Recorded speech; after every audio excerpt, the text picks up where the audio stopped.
At this time, all participants are in a listen-only mode. After the speaker's presentation, there will be a question-and-answer session.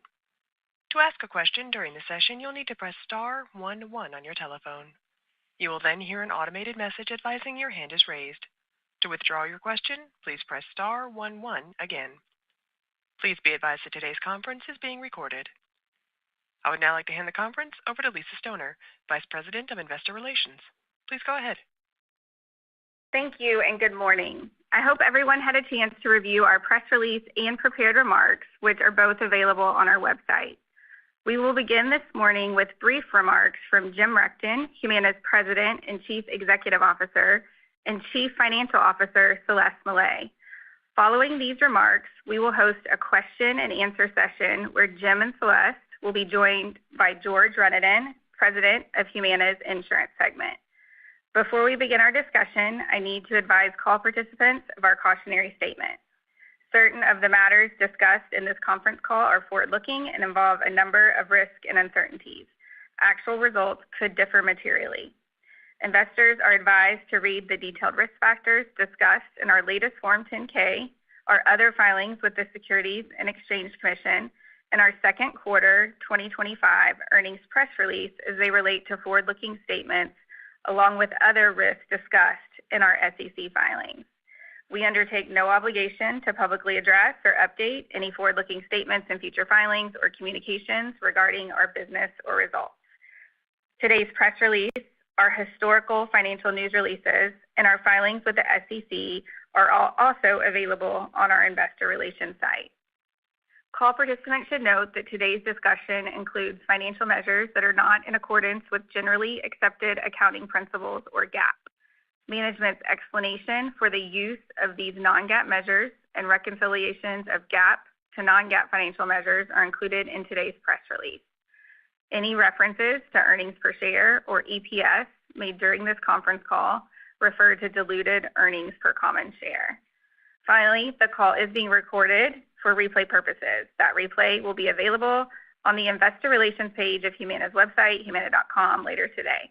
With that, I will turn the call over to Jim Rechtin. Thank you, Lisa. Good morning, everyone, and thank you for joining us. As you've already seen, we delivered a good second quarter and first half relative to our expectations. The outperformance was driven primarily by CenterWell Pharmacy as well as better than expected individual MA membership. Our second quarter medical cost trends were in line with expectations, and given these results and our solid first quarter, we are raising our full year 2025 EPS outlook from approximately $16.25 to approximately $17. While we still have challenges to navigate, the external environment this year continues to evolve largely in line with our expectations, and we are executing against our plan. There's actually a lot happening, and I have a great deal to cover today, so let me just remind everybody that I'll frame my comments as I typically do around the four basic drivers of our business.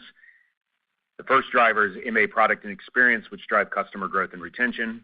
Second is clinical excellence, which delivers clinical outcomes and medical margin. Third is delivering a highly efficient back office. And fourth is capital allocation and growth in both CenterWell and Medicaid. Let me start with our Medicare product and experience. Individual MA membership, as I mentioned before, has declined less than we expected. Part of this improvement is that we've seen more bounce-back members, and so these are members who chose another plan last autumn during AEP, but have come back to us during OEP and ROI. These members typically have better year-one economics because we know them and we can provide better clinical care. As you may remember from Investor Day, our retention strategy is an important lever for us on our path to a more sustainable and reliable margins, and so we're excited to see these members returning to Humana. We're also taking aggressive steps to continue to improve the experience for our members in an effort to build upon this performance. There's a couple of examples. The first is, last week, Humana announced new actions to simplify and streamline the prior authorization process. This builds on the recent commitments made by multiple health plans, including Humana, that were announced by AHIP in June. Humana's actions, which go even further than our initial commitment through AHIP, will help ensure our members get the right care in a timely manner, while also reducing administrative burdens for physicians, as well as improving the experience for our members. I think it's important that we remind everyone that we believe that prior authorization is an important check and balance to ensure appropriate care. It's just that it should be invisible to our members. In another example of our focus on experience, we have entered into a new partnership with the healthcare software company Epic. This partnership makes Humana the first health insurer to integrate health plan information directly into MyCharts accounts. Why is this important? This brings health plan coverage information into the same place where members frequently go to manage their care decisions. In essence, it provides increased transparency to the cost of care. We know that visibility into the cost of care when care decisions are being made is a big deal for our members, and we want to do everything we can to provide that visibility and transparency. Now let me turn to clinical excellence. We are going to focus today almost exclusively on STARS. We'll hit BY 27 and 28 along with the STARS litigation. I'll start with the STARS litigation. The court dismissed our case a couple of weeks ago on administrative grounds. They did this because we had not exhausted the optional appeals process with CMS when we originally filed our lawsuit. The appeals process with CMS is now over, and so we have refiled our STARS case in the same court. As we wait for a new ruling, our path forward remains the same. We are continuing to press ahead with urgency on BY 27 and BY 28. Operationally, we are continuing to make strong progress. We are closing gaps in care and driving both quality and experience for our customers. And so there's no change in our message or our tone here today. As a reminder for BY 27 results, we will be entering a quiet period when we receive plan preview data.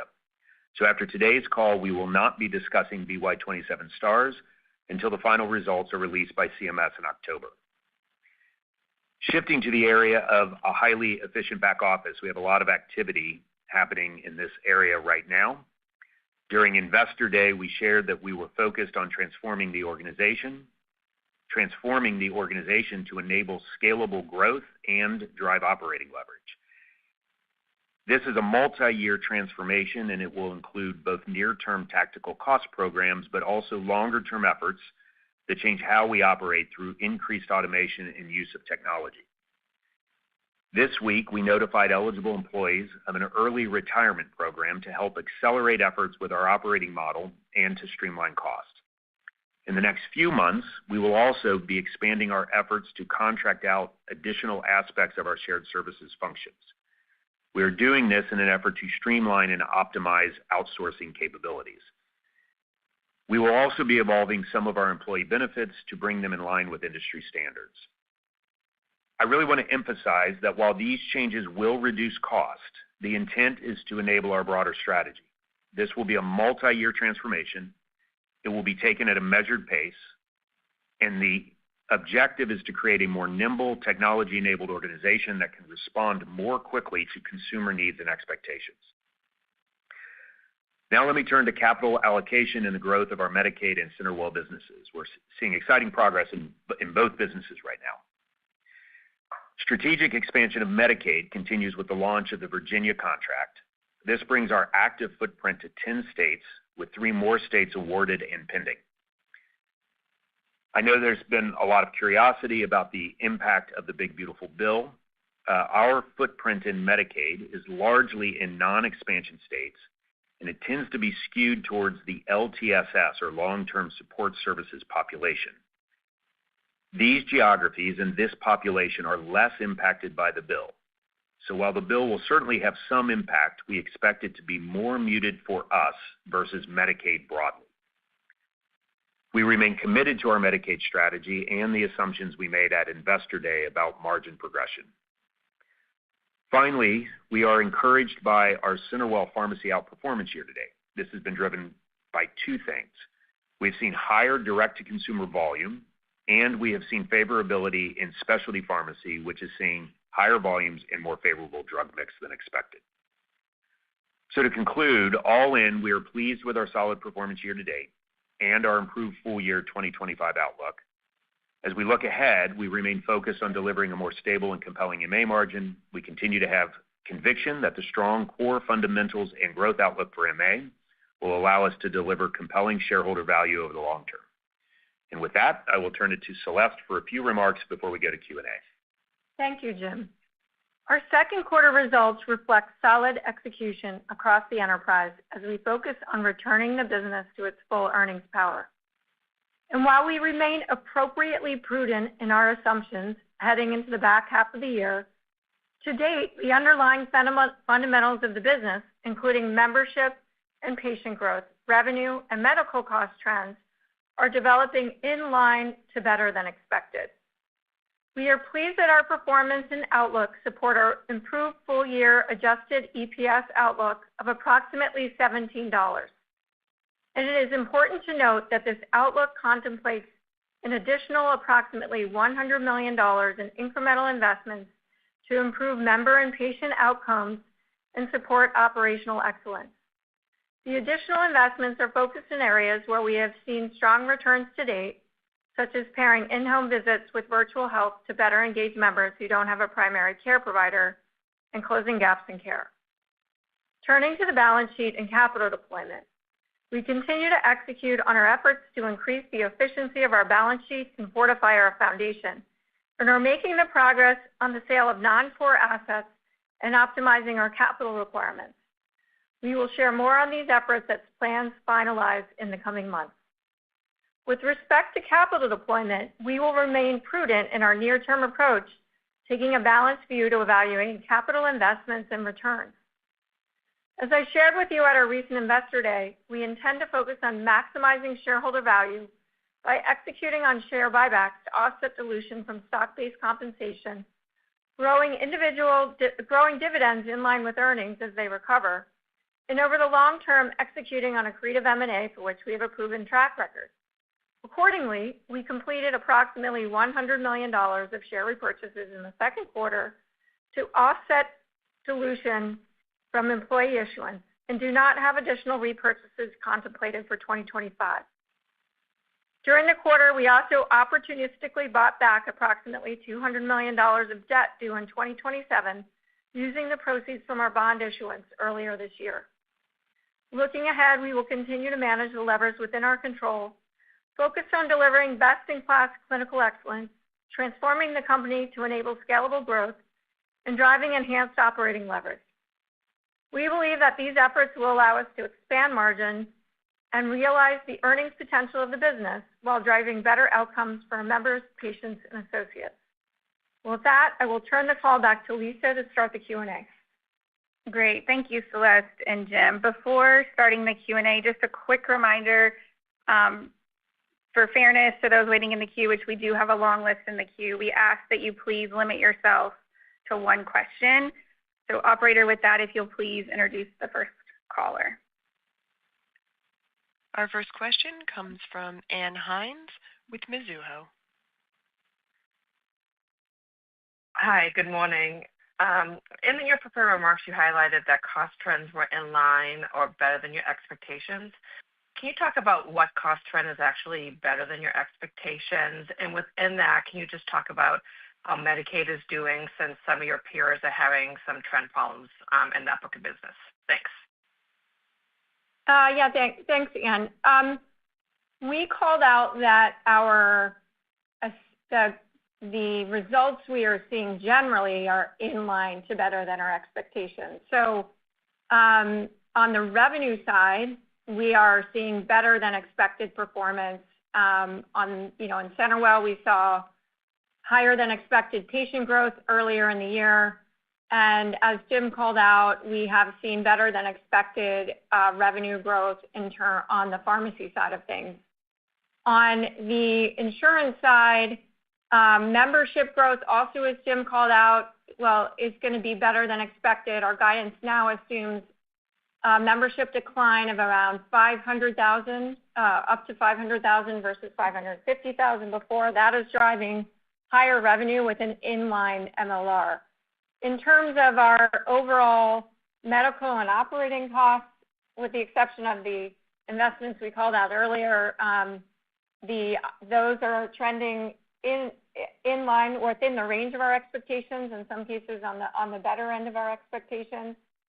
And then to your last question, on Medicaid, Jim talked a bit, and I'll turn it over to George, about the states we're in and the programs that we're in, which is really allowing our business to deliver on what we expected for the year. I'll turn it over to George to talk more about that. Yeah, thanks, Celeste. So as you think about our Medicaid business, as Jim said, he talked about the footprint, but there are really a few reasons why you can't extrapolate across the whole industry the Medicaid performance. And really that's a result of three significant differences that you have to think about with Medicaid. One is the products that we're in. And so, as Jim said, we're much more oriented towards the LTSS population than the traditional Medicaid population. So that's one factor that you have to think about. The second is the state footprints. And as you think about those state footprints and where we are in states that we have worked very well with the states on the rate development, and things are moving well there. Now, one of the things you may say is, well, you're large in Florida. I think that one of our competitors did acknowledge that their Florida problem was really specific to a population that we don't have exposure to. So again, you have to think about product first, you have to think about the state footprints, and then a third part that is really important to think about with Medicaid is the network structure. And we believe that our network structure, with our heavy emphasis on value-based care, creates a differentiator versus where we are elsewhere. So with regard to Medicaid, we're really proud of the development we've had and the expansion we've had into now 10 full states and 3 more coming online. One thing that we should also mention is, for example, we now have a new Illinois contract that will be coming on. It's a big opportunity for us that emphasizes our prioritization of Medicaid, where we're focusing very hard in states that are linked, where the Medicaid and D-SNPs are linked, and where Humana has an outsized dual membership to protect. So we feel good about development we've seen in Medicaid to date. Yeah, I think just to sum it up for you, Ann, Medicaid is running in line with our expectations. We're continuing to make progress on new states, and we feel good about where we are. Thanks. Our next question comes from Kevin Fischbeck with Bank of America. Great, thanks. I was wondering if you could talk a little bit more about the Part D performance, and then any comments that you have on the CMS regulations that were just released a couple days ago, and how you're thinking about that for 2026. Thanks. Hey, I will talk about performance to date, and then I'll turn it over to George to talk about the recent CMS announcement. So first, not a lot to say about Part D. The member mix and RX trends are tracking in line with our expectations today. If you recall, we were expecting low double-digit trend on the RX side of things, and it's in line with our expectations. We haven't seen any unexpected behavioral changes to date, and members are hitting their MOOP so far in line with the expectations. So the ramp over the course of the year as members work through that. And I'll turn it over to George on additional comments. Yes, Les, there's not a lot more to say other than, we did consider the IRA changes in our bid strategy and in how we set our guidance. Specialty drug trend is high. I mean, let's just say that it is, because it is. But that's as expected. And that's the good news. It's developing as we expected. We're confident in the pricing strategy that we've seen. Our copay versus coinsurance structure is working out the way we intended. So this year, we're seeing PDP develop as we expected. As Celeste said, members are moving through the corridors as we expected, so that's good. On the pharmacy for next year, and on some of the things that you're seeing in the, for example, CMS released the recent rules and the national average bid, et cetera, given the uncertainty of the IRA for 26, we did bid that conservative, given the changes in the risk corridors. It's come in, the way the risk corridors are worked and the way that the national average bid has worked is a little bit better than we expected, which is positive. From what we are seeing in the direct subsidy, the industry Part D appears to be more consistent next year and within the range of our expectations to slightly better.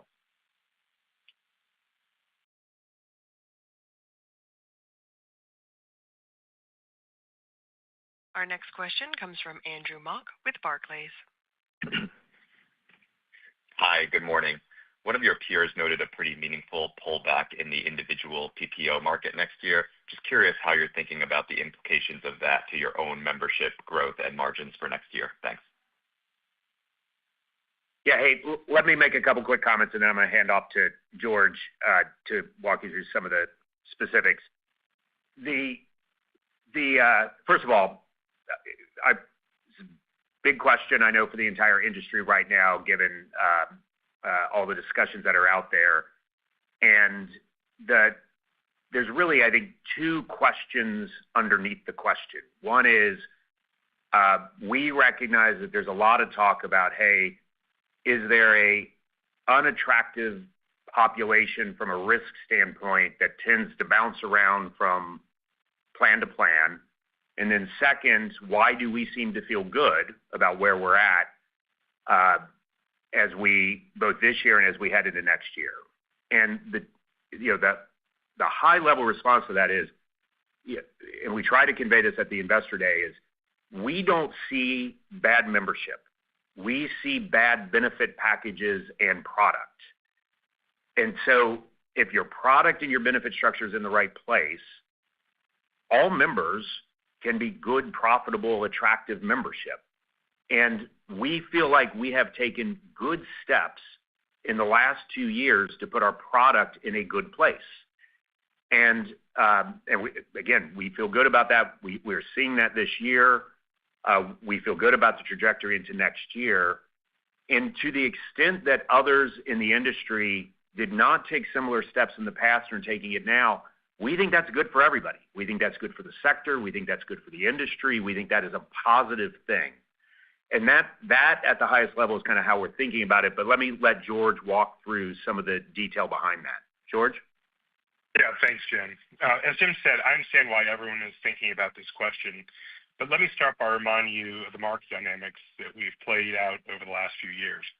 We were transparent almost 2 years ago now in discussing the utilization trends we were seeing and the impact of V28, and we made adjustments each year since then. We're the only plans to reduce benefits in any way in 24, and we reduced more benefits and more significantly than just about all of our competitors in 25. In addition to that, we executed on a combination of plan and benefit county exits impacting 560,000 members. Given these 2 rounds of significant benefit cuts, we have a significant gap to peers' benefit value, while some peers held their benefits stable or even invested more in their benefits. Now, it's important to look at the granular MACFAT data. I know a lot of you have pulled that Milliman MACFAT information, but you have to isolate the growth plans, because if you simply look at the averages without taking out the legacy plans that no one's really selling anymore, you'll get an inaccurate view of how the plans compare. However, if you evaluate the growth plans, those plans you actually have seen growth on over the last couple of years, you will see the significant gap to our peers that has resulted from the 2 years of benefit reductions we've implemented. And additionally, we also did plan and county exits for 2025 that impacted 560,000 members. We've recaptured 40% of those members in other MA offerings. Our goal, if you'll recall, was 50%. And we would have been happy with even more recaptured, because those plans, we feel confident, are being priced correctly. So keep in mind this 40% recapture rate of these exited members as you hear the 2025 trends that we're saying today are tracking in line with expectations. To reiterate, when members rejoined us in plans that were priced appropriately, considering the funding and medical cost trends, we're tracking in line with expectations that we set out in our guidance. We have also specifically evaluated how those recaptured members and plans are performing, and we feel good about our benefit structure and the members we recaptured, where we price them for the long-term value. And for 2026, our benefits are largely stable. In some places, we may have invested a little bit, and in others, we may have pulled back some. But even with the significant cut by peers, if they do that for 26, we still anticipate having a gap to the next richest benefit in the market based upon an in-depth analysis of our competitors' opportunities under the various bid rules, including the TDC rules. So the point is, we continue to feel good about the current run rate of our plans and are confident that our plans are priced appropriately given the funding environment cost trends that we're all experiencing, even should we have greater growth.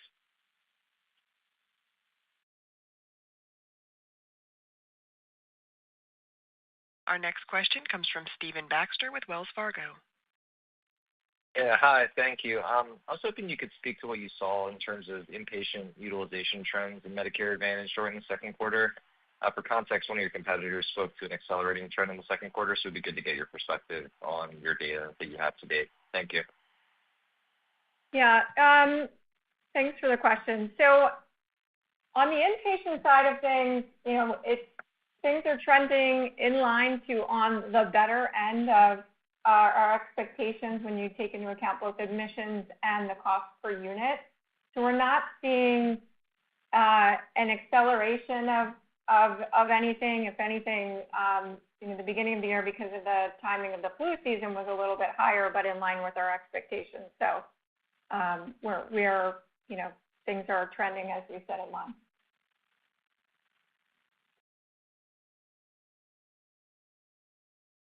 Our next question comes from Justin Lake with Wolfe Research. Thanks. Good morning. I thought I'd take a shot at getting the latest on stars. I understand you're going to go quiet, and I know you don't have the cut points yet, so there's no way to know what your stars are specifically going to do. But I do believe that Plan Preview 1 has gone out, and so you have a decent idea, or at least a starting point in terms of how your own performance looks. And you might expect there's a lot of focus on this. So, would love to know if you could share with us here how your own performance has been in stars. Do you feel like you've taken, when we see the final data, regardless of how the cut points end up and therefore how your stars end up, will investors be able to see a pretty strong step forward in terms of underlying performance in your star metrics? Thanks. Yeah, hey, Justin, Plan Preview 1 data is not out. And honestly, if it was, we would not be talking about BY27 at all. So it is not out at this point. And so we do not have any, or if it is, we're not aware. But I don't think it's out. And so we don't have any additional visibility. Look, what I'd say, and this is going to be consistent with what I've said in the past, we were behind where we needed to be back in September, late September, early October of last year. We have made really good operational progress. We genuinely feel good about it. And you will see the underlying metric performance, you will see improvement in the underlying metric performance, meaning, if you go metric by metric, our performance has gotten better. It really is a question of how much has the industry improved along with us, and therefore where are the cut points.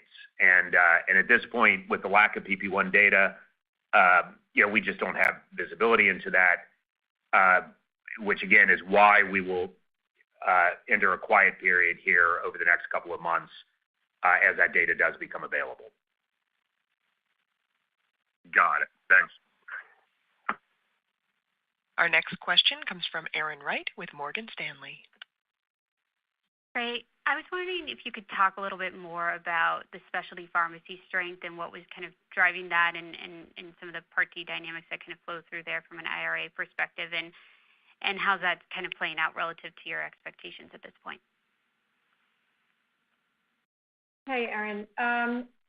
So on the specialty pharma, and I would just say in the CenterWell pharmacy business in general, part of what's driving our outperformance this year is strategic changes to how we're organizing and marketing that business. So we've invested a lot in building strong partnership with pharma companies, and that's done a couple of things for us. One, it's creating this new opportunities through this direct-to-consumer model. That's the Novo partnership we have, that we've also partnered with Roe and Weight Watchers to sell some GLP-1s. We expect to see more of this type of business over time. We're excited about the progress this year. It's coming ahead of our expectations. The second piece that's driving outperformance, I should say that the second piece is generally there's broader outperformance from what we understand in specialty in the industry this year, but our specific performance is further boosted by winning additional access to multiple limited distribution drugs that we previously wouldn't have been able to access. So this is really driven by the partnerships I called out.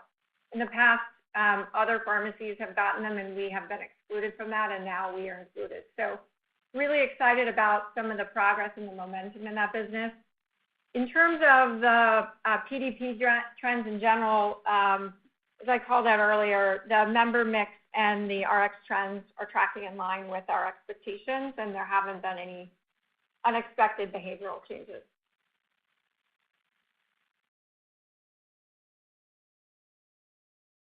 Our next question comes from Joshua Raskin with Nephron Research. Hi, thanks. Good morning. Last quarter, you spoke about, I think, $200 million of additional investments that were mitigating upside to the guidance. And I believe, Celeste, I heard you say there was another $100 million. I want to confirm that's incremental spend that is in addition to the $200 from 1Q. And then I'm curious, why not invest more, instead of letting it flow through the guidance this quarter? I did think you might ask that question. So, look, that is right. We are confirming your question. It is an incremental $100 million. We see a lot of opportunity to invest across the business, really focusing on our transformation. We have incremental investments in some of our member retention work, AI, general operational efficiencies, a little bit on stars where we're seeing high performance. We are looking at where it makes sense to spend money. We don't want to just spend money to spend it. We're not going to spend it where there aren't good returns. Will we continue to look for additional opportunities? Absolutely.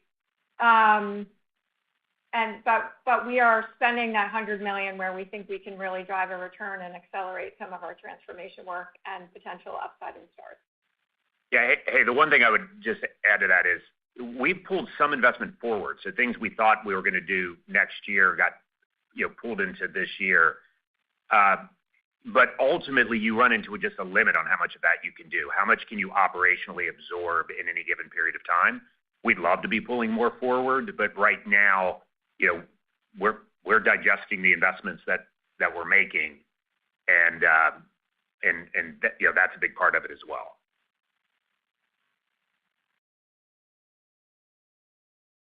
Our next question comes from A.J. Rice with UBS. Hi, everybody.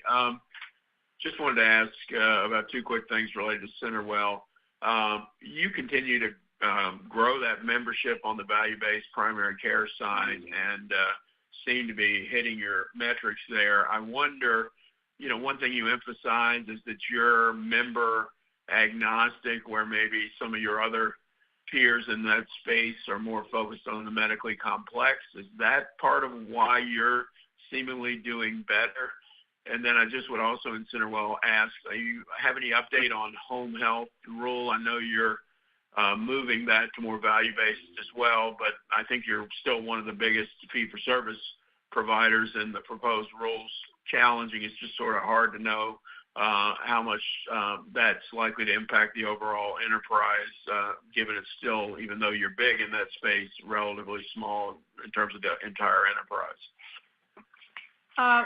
So let me, on their first question on patient growth, it's really, we've opened more clinics. Those clinics are ramping. They're doing well. It's a combination of word of mouth and marketing. There isn't a particular kind of patient that's driving higher than expected growth. We're pleased with what we're seeing, and even with the higher patient growth, trends and our expectations for that business are consistent with what we would have thought.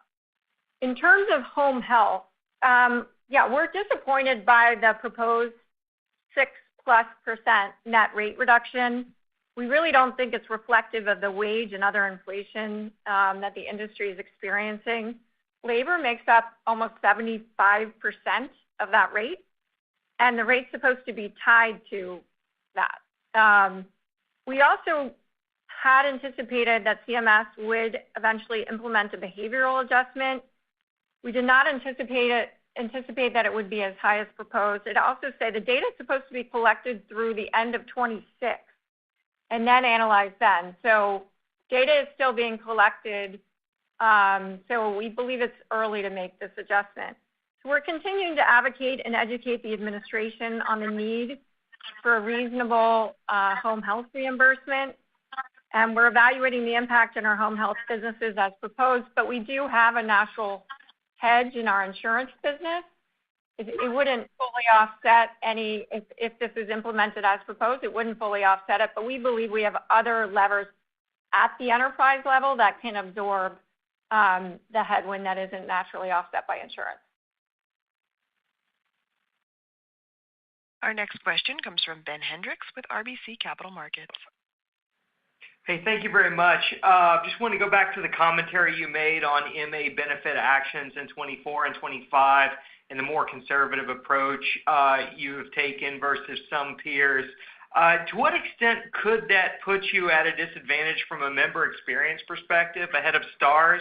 And kind of maybe you can remind us what types of investments you're making right now that could mitigate some of that and lend some confidence in reaching that your targets for the 28 bonus year. Thanks. Yeah, hey, great question. We are monitoring this closely is where I would start. Certainly, anytime that you take benefit actions, it does create some abrasion with members. We have been extremely active and diligent in essentially taking offsetting operating actions. So making sure that we're being very clear in how we communicate and explain the changes to our members, making sure that we're responsive to their concerns, et cetera. And all in all, we feel pretty good about where we are at on that specific item, meaning member experience related to cuts and benefits last year. But yes, I mean, every time you go through a set of cuts, there is some member abrasion, and you have to take that into account in your operations and adjust for it.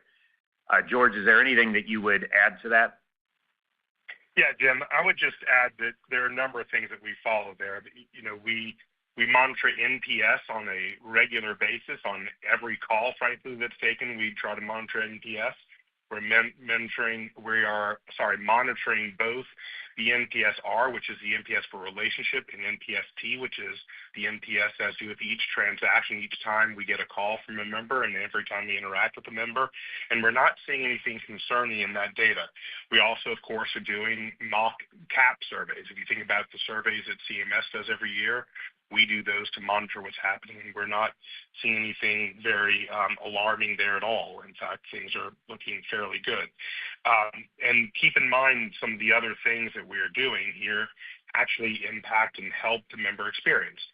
Jim mentioned the Epic MyChart, where we're the first plan to try to integrate what members interacting with their provider and have them have their provider and payer show up in one spot to improve that member experience so they can see all their information about their plan while at the same time checking on their next appointment.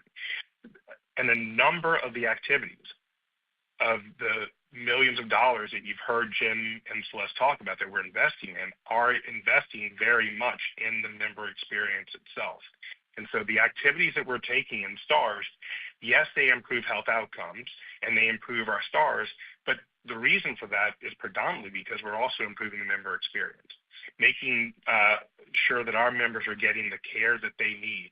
And ultimately, what they're looking for is that they can get the care they need, that they are being proactively outreached to get care that's appropriate for them, and also doing so in a way that is affordable. And we believe that the actions we've taken, we've talked about the cuts we made before, and how we're very, very, we use a lot of analysis to make those decisions about what benefits cuts we make to ensure care remains affordable.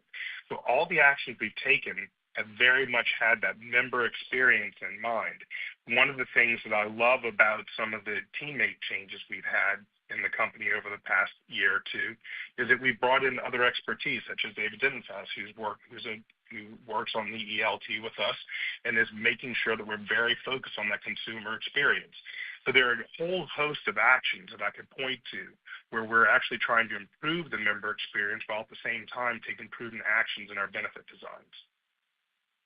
Yeah, hey, let me pull it back to just point out two things. One, the bounce back membership that we are seeing this year, I think actually is kind of proof that a bunch of those measures are working. And so again, we look at the bounce back, the degree of bounce back membership that is coming through OEP and WOY, and it makes us feel very good that we're doing the right things to adjust to the benefit changes that we made last year. And then the second thing, because this is really what you're driving at, is are we taking this into account in our stars calculations, and do we still feel good about our overall stars performance and the direction that it's headed, even when you account for this? And the answer to that is yes. We're certainly taking it into account, and even when you think about some of that member abrasion that comes from reduced benefits, we feel good about the direction we're headed in. We feel good about the trajectory for BY28. Thank you. Our next question comes from George Hill with Deutsche Bank. Hey, good morning, and thanks for taking the question. I think, Jim, you just kind of spoke about this, but could you provide a little bit more color on what's driving the bounce back on the members that are returning to Humana intra-year? Kind of where are those guys coming from, and kind of what do you think from a benefits perspective that's bringing those people back? Yes, happy to hit that. I think, so first of all, it is disproportionately in places where we saw lost membership, which I don't think will surprise anybody. But within the regions where we've seen lost membership, it's pretty broad-based. There's no specific pattern across those regions. And generally what we see is that when somebody makes a decision to leave Humana and then bounces back, more times than not, it's because they were surprised by what they were getting when they made the change. And the surprise might be that they didn't really understand the benefit package. The surprise might be something around customer service, but typically they were surprised. And then they come back to Humana where they have experience, where they know what they're getting from an experience standpoint and again, this is why we want to be so clear about the benefit packages. The more clear we are and the more that they feel informed, the more comfortable they are with the decisions that we have to make, even when they're hard decisions. And I think that is part of what you're seeing. Again, George, anything you would add or any other color there? No, Jim, I think you're right. It's about the product and services and whether or not they got what they expected when they left us to go somewhere else. And we're the MT they know. We have good services. As we talked about in Investor Day, we're known for our service and we're known for the way we approach our membership. So I think that all just plays into it.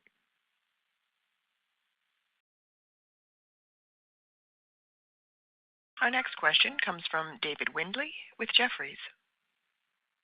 Hi, good morning. Thanks for taking my question. I wondered if you could remind us what your assumptions for trend were this year in light of your comments about costs developing in line with those. I know Celeste referenced the low double digit for pharmacy.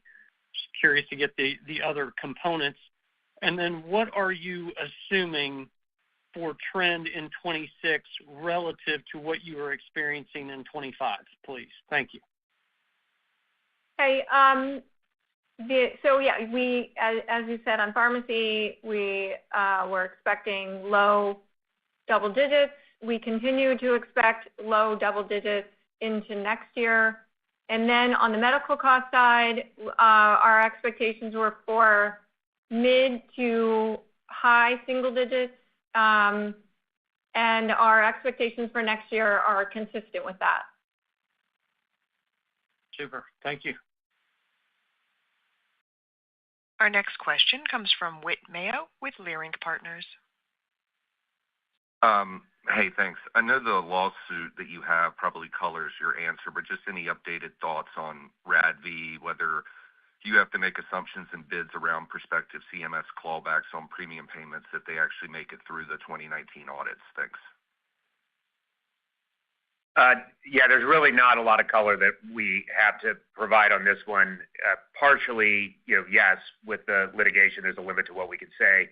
But partially, there's just a lot of unknowns, to be frank. And so very little color to add on this particular topic. Hey, Jim, if I could just add one other thing, it's just we've long supported the auditing of the contracts as long as it takes into account the actuarial equivalence between MA and fee-for-service. Okay, thanks. Our next question comes from Sarah James with Cantor. Thank you. I was hoping you could clarify the moving pieces in the guide boost.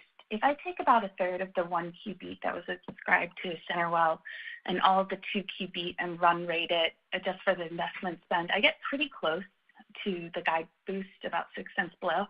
Is that the right way to think about it, that the guide boost is primarily run rating the CenterWell outperformance year to date, or are there other moving pieces? And can we think about the CenterWell strength as being sustainable beyond 2025? Yeah, great question. So we are, that is right. We are assuming some of the outperformance will continue through the year, particularly on the CenterWell PCO growth. So that will continue through this year and into next year. And then the performance on the pharmacy side of things, the specialty outperformance, and then the direct-to-consumer momentum that we have. We also, as we called out, have better than expected membership. So our guidance for the year is up to 500,000 lost versus 550,000 previously. So that will run through the year and into next year. There were some things in the first quarter in particular that were, timing or one-timers in nature, and we're not run rating those. Got it.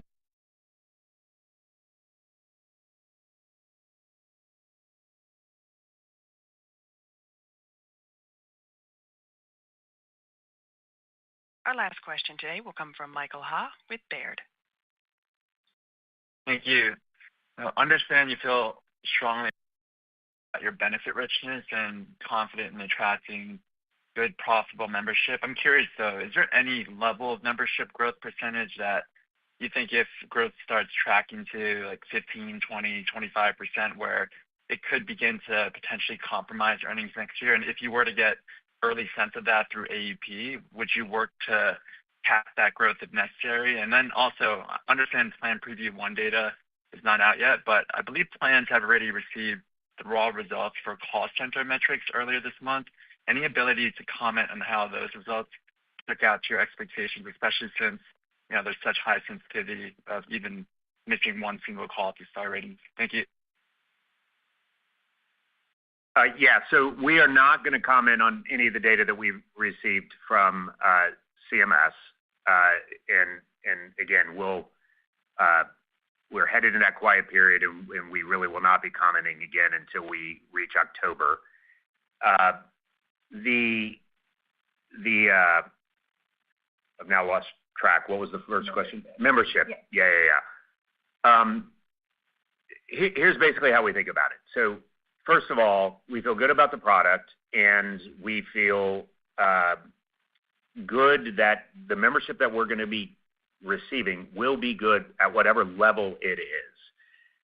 Is there a certain level where operationally it could, in theory, become challenging? Sure. Do we anticipate that that is likely to happen? No. Will we monitor it and make adjustments as we need to? Yes. To the degree that we can operationally absorb the growth, then the real question I think then you're asking is, hey, is there a year one drag that we're worried about heading into next year? If it is, if it's good growth and good membership, we will be focused on long-term value, and we will explain that to you, and we will continue to grow. We will be very clear, and we'll be very transparent. Again, when we look at it, do we think the likelihood that we're in that situation is very high? No, not really. Is it theoretically possible? It is. But the main question we will ask is, can we operationally absorb it? Not, are we afraid of year one economics and therefore, kind of turn off growth? Does that, hopefully that answers the question? Yeah, maybe if I could just add sort of a much less strategic and more tactical. The timing of when membership grows matters a lot. So the AEP membership, you have a full year to absorb the marketing, but if you pick up a member late in the year, so if we picked up members late this year, late next year, they tend to come with a headwind because you don't really have a lot of revenue associated with them, and you have a lot of marketing costs. We do have, all of our expectations for any back-end growth in 25 reflected in our guidance as of now. Perfect. Thank you. Hey, with that, I just want to thank everybody for joining us this morning, and I want to thank everybody for your interest in Humana. And finally, I want to thank our 65,000 associates who serve our members and patients every day. We appreciate your support, and we hope you have a great day. Thanks.